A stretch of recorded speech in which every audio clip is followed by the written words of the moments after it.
Here is the paradox that I have watched play out across several decades of studying conflict in this region. The moments that historians later identify as the actual beginning of wars are almost never the dramatic ones. They are the operational ones. The ones where a specific military unit crosses a specific threshold that, in retrospect, made everything that followed structurally unavoidable. U.S. Marines boarding an Iranian vessel in international waters and blowing a hole in its engine room is one of those moments. Not because of what it did to that particular ship, but because of what it did to the decision calculus of every Iranian political actor who now has to calculate their response, not in the abstract terms of geopolitical strategy, but in the very concrete terms of domestic political survival. I have studied enough of these inflection points to know that the most dangerous question is never what the leadership wants to do. It is what the leadership feels it cannot survive not doing. That is where we are today. The bill that has been accumulating across years of pressure, assassination, sanctions, and now a direct military strike on an Iranian naval asset. That bill just arrived. And the question of who pays it, how, and when is the most urgent question in global security right now. I have spent years studying how militaries and governments manage escalation thresholds across multiple generations of conflict, from the Gulf of Tonkin through the Falklands through the 2003 Iraq invasion. What that accumulated record shows is that the most dangerous moments are not the ones where leaders choose to escalate. They are the ones where leaders feel they have lost the domestic political space to choose anything else. I have watched that dynamic narrow the decision corridor before. I am watching it narrow again now. Let me show you exactly what that corridor looks like from the inside of Iranian politics today. One sentence to frame everything that follows. The U.S. Marine operation against the Iranian vessel crossed a threshold that transformed Iran's retaliation from a strategic choice into a domestic political necessity, and the secondary actors inside the Iranian political system who are now driving that necessity have both the motive and the institutional leverage to force a response that the supreme leadership might privately prefer to avoid. Start with the operational facts, because the framing of this incident in Western coverage has consistently understated its significance. U.S. Marines conducting a boarding operation against a vessel in international waters and disabling its propulsion system is not a freedom of navigation exercise. Freedom of navigation exercises involve transiting contested waters or conducting operations near disputed territorial claims. They do not involve physically disabling another state's naval or commercial asset. The legal framework governing maritime interdiction is specific. Under international law, the right to board and search a foreign-flagged vessel in international waters exists in a narrow set of circumstances: reasonable suspicion of piracy, slave trade, unauthorized broadcasting, or, under specific UN Security Council resolutions, sanctions enforcement against designated vessels. The legal basis for the marine operation, as stated publicly by U.S. authorities, rests on sanctions enforcement authority. That authority is real. Its application to a direct military disabling action, rather than an inspection and diversion, represents a significant operational escalation beyond previous enforcement practice. To understand why this is different, compare it to the documented record of previous U.S.-Iran naval interactions. The 2019 Iranian seizure of the British-flagged Stena Impero in the Strait of Hormuz was an Iranian escalation that produced international condemnation, but no direct military response. The 2020 assassination of General Qasem Soleimani was a targeted killing that produced an Iranian ballistic missile strike on a U.S. base in Iraq, injuring over 100 personnel with no further U.S. military response. Each of those incidents set a threshold. Blowing a hole in an Iranian ship's engine room sets a new one. The accumulating bill of these incidents does not reset to zero between events. It compounds. Now look inside the Iranian political system, because this is the angle that the coverage is systematically missing. The external analysis focuses almost entirely on what Iran's supreme leadership, Ali Khamenei, will decide to do. That framing assumes a unified decision-making structure in which a single authority weighs options and selects a response. The forensic reality of Iranian politics is more complex and more dangerous.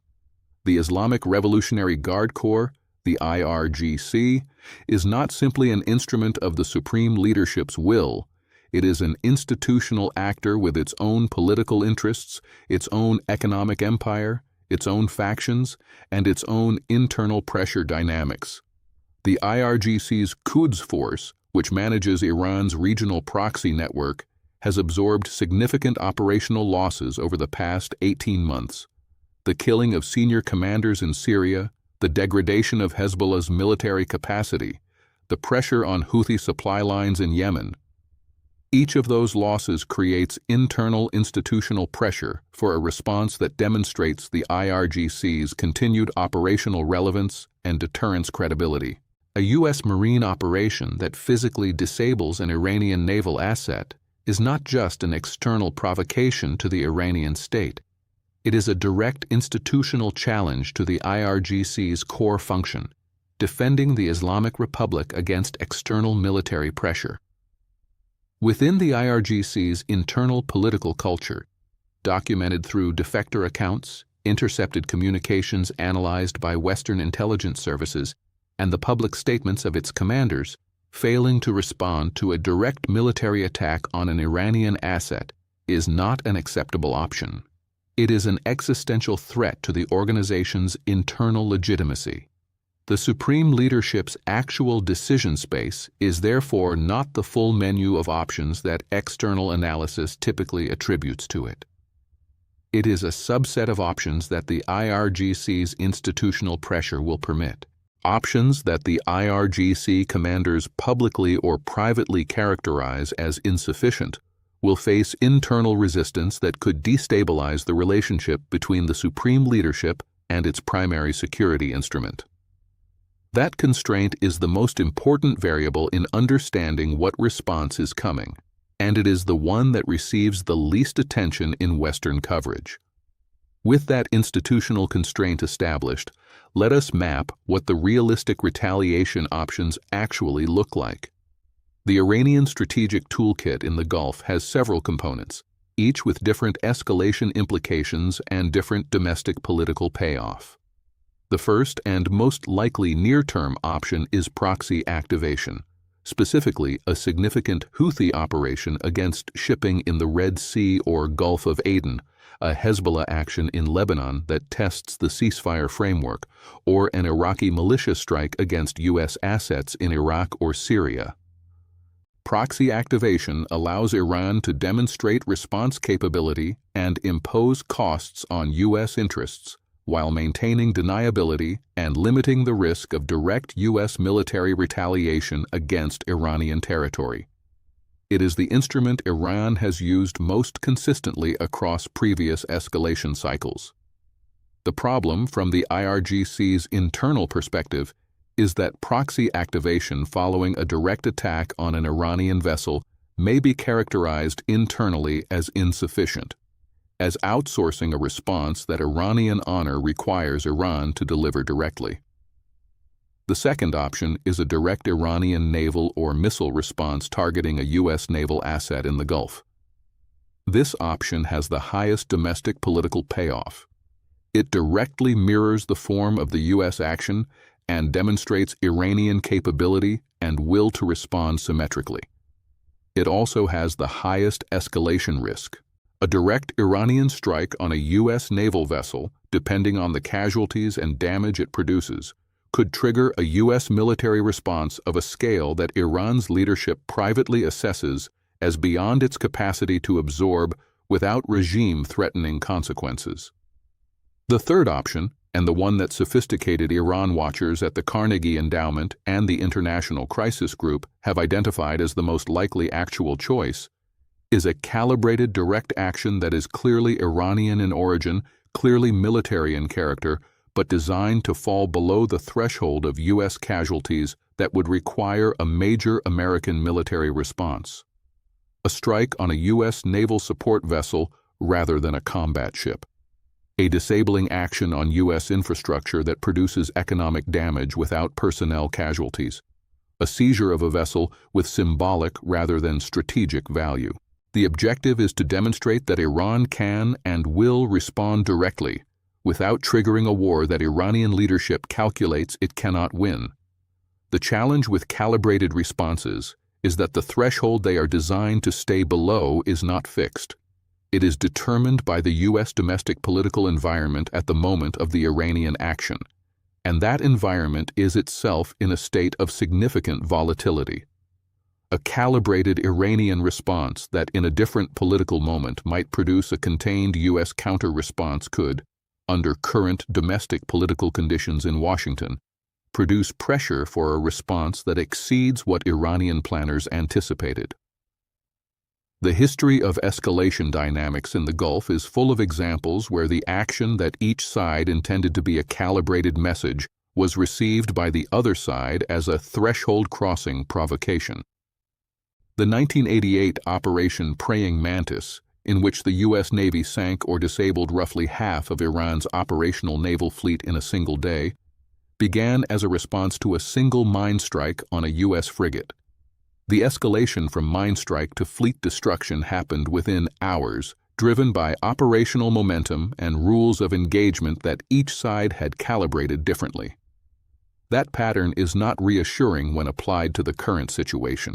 The bill that is arriving now has been accumulating for years.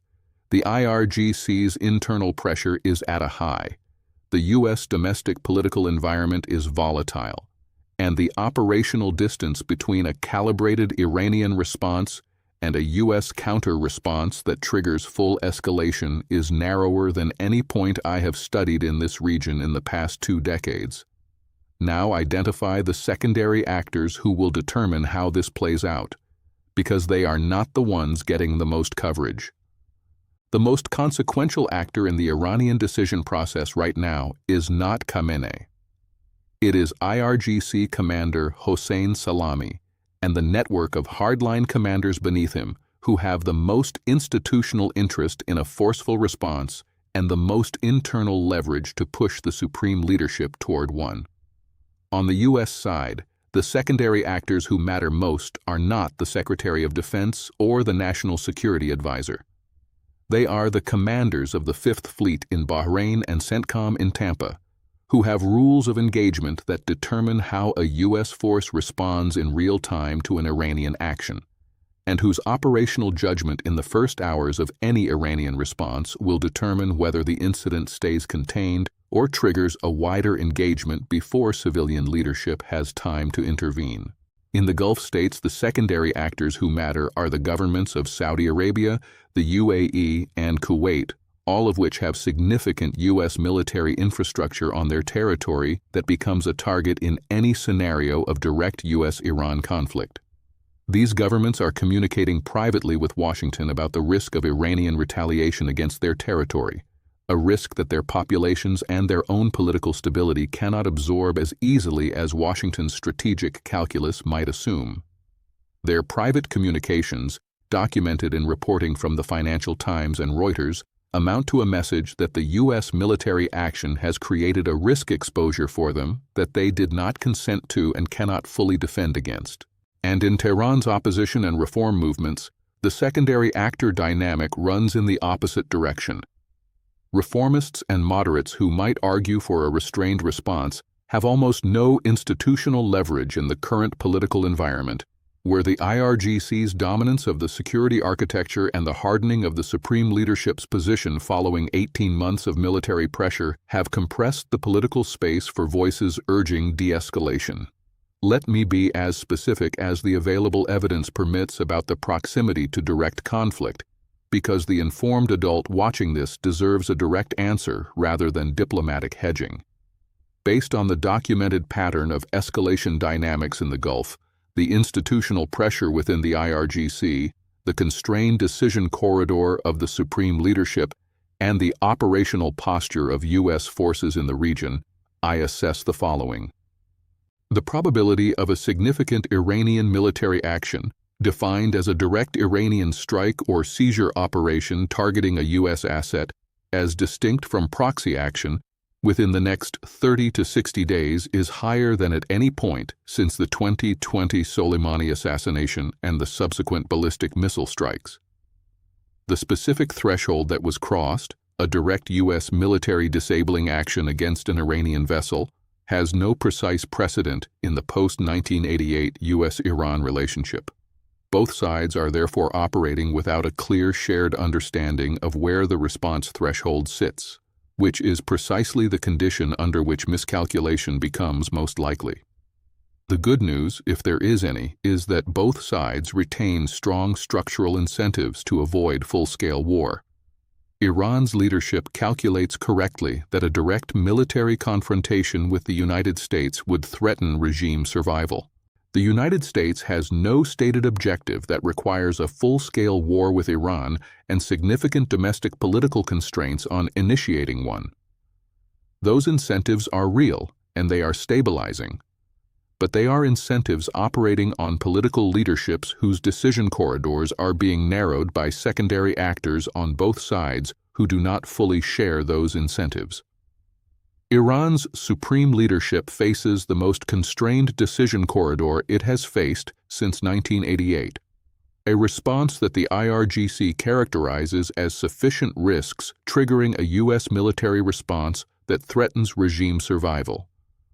A response that the IRGC characterizes as insufficient risks the internal political destabilization of the relationship between the supreme leadership and its primary security instrument.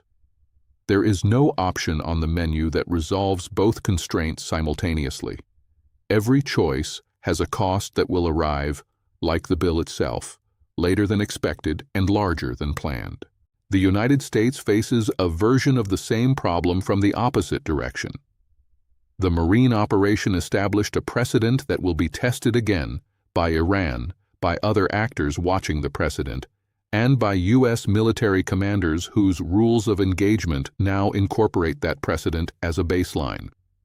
Walking back the threshold that was crossed requires either a diplomatic signal that Washington is not currently positioned to send, or an acceptance of an Iranian response that domestic U.S. politics will make very difficult to absorb without counter-escalation.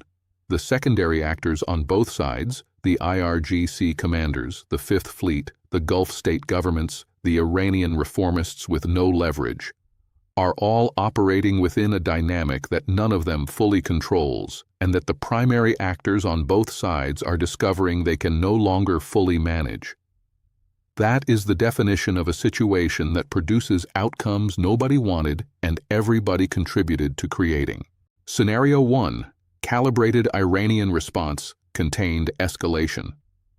Iran conducts a direct but limited military action, a strike on a U.S. support vessel, a seizure of a symbolically significant asset, a disabling operation mirroring the Marine action that falls below the threshold of U.S. casualties that would require a major American military response.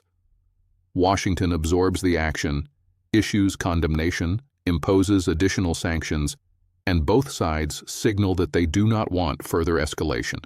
This is the most professionally managed version of the current situation. It requires both sides to execute their calibration precisely and to correctly read each other's thresholds. Both of those conditions are uncertain. Scenario 2. Proxy escalation that spirals. Iran activates its proxy network at a scale that produces U.S. or allied casualties, a Houthi missile that hits a U.S. vessel, an Iraqi militia strike that kills American personnel, a Hezbollah action that draws Israel into a wider engagement. Each of those events produces pressure for U.S. counter-escalation that may exceed what Iranian planners anticipated. The escalation dynamic moves from proxy to direct more rapidly than either side intended. This is the scenario that the accumulated pressure of 18 months of regional conflict makes most structurally likely. Scenario 3. Direct escalation to full conflict. An Iranian action produces significant U.S. casualties. Domestic political pressure in Washington combined with military operational momentum and the rules of engagement established by the Marine operation produces a U.S. military response against Iranian territory. Iran responds with ballistic missile strikes against U.S. Gulf bases and tanker infrastructure. The Strait of Hormuz is effectively closed. Oil prices reach levels not seen in the modern era. The regional and global economic consequences are severe and sustained. This scenario has the lowest probability of the four but the highest consequence, and its probability is not negligible. Scenario 4. Diplomatic circuit breaker. A back-channel communication through Oman, through Switzerland, through a third party with access to both sides, establishes a mutual understanding that the marine operation will not be repeated and that Iran's response will be confined to diplomatic and economic measures rather than military action. Both sides claim their position publicly while privately de-escalating. This scenario requires a political will on the U.S. side to offer a credible private assurance and on the Iranian side to accept that assurance as sufficient given the IRGC's internal pressure. Neither condition is currently visible in the available signals.